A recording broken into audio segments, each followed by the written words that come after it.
Kuri uyu wa gatanu tariki 22 Gicurasi 2020 nibwo ibiro by'ubushinjacyaha mu rwego rwasigariyeho inkiko mpuzamahanga mpanabyaha byemeje ko Augustin Bizimana yapfuye nyuma y'isuzuma ryakorewe umubiri we aho yashyinguwe muri Congo.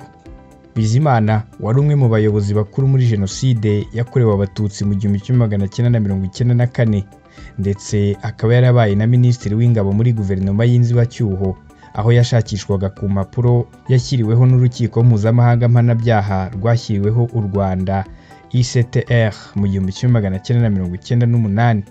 Uyu mugabo yaregwaga ibyaha 13 bya jenoside birimo kugira uruhare muri jenoside, ubwicanyi, gufata ku ngufu, iyicarubozo, itoteza ritari rya kimuntu, gutesha agaciro ikiremwa muntu n'ibindi yashinjwaga ko yakoze mu 1994. Yari ku rutonde rw'abantu batatu byemejwe ko nibafatwa bazaburanishwa n'uru rukiko. Babiri bandi ni Kabuga Feliciani uherutse gufatirwa mu Bufaransa na Mpiranya Protazi wari umuyobozi w'umutwe wari ushinzwe kurinda perezida n'abandi bayobozi bakuru b'igihugu.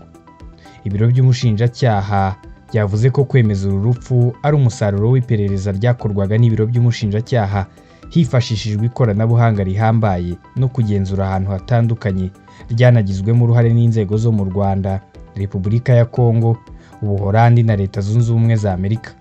Mu mwaka ushize ngo nibwo ibiro by'umushinjacyaha byakoze isuzuma rya DNA ku bipimo byari byafashwe ku mubiri w'umuntu wakuwe mu irimbi muri Pointe Noire muri Repubulika ya Congo.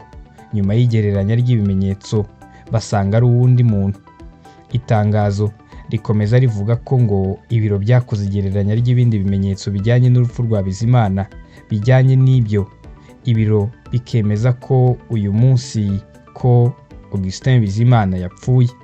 Bitekerezwa ko yapfiriye muri Pointe Noire muri Kanama mu mwaka w'2000. Mu byaha Bizimana yashinjwaga harimo ko ari we wagize uruhare mu rupfu rwa Uwiringiyimana Agatha wari minisitiri w'intebe kimwe n'abasirikari 10 b'Ababiligi bamurindaga. Hakiyongeraho kugira uruhare mu rupfu rw'abatutsi benshi biciwe muri prefegitura za Gisenyi, Ruhengeri, Butare, Kibuye na Cyangugu. Ibi biro byashimiye ibigo bikomeye birimo Netherlands Forensic Institute na United States Armed Forces DNA Identification Laboratory byafashije muri iki kibazo.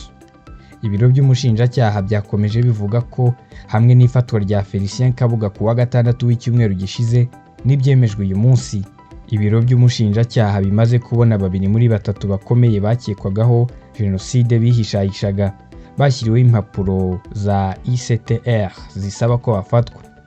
Usigaye ukihishahisha ni Protazi Mpiranya wahoze ayobora umutwe w'abasirikare barindaga perezida, kandi ibi biro bikomeje kumukurikirana. Ibi biro kandi byatangaje ko bikomeje no kugira uruhare mu gushakisha abandi barimo Fulgence Kayishema, Phineas Munyarugarama, Aloys Ndimbati, Ryandikayo na Charles Kubwabo nabo bashakishwa ndetse byemejwe ko nibafatwa bo bazaburanishwa n'u Rwanda.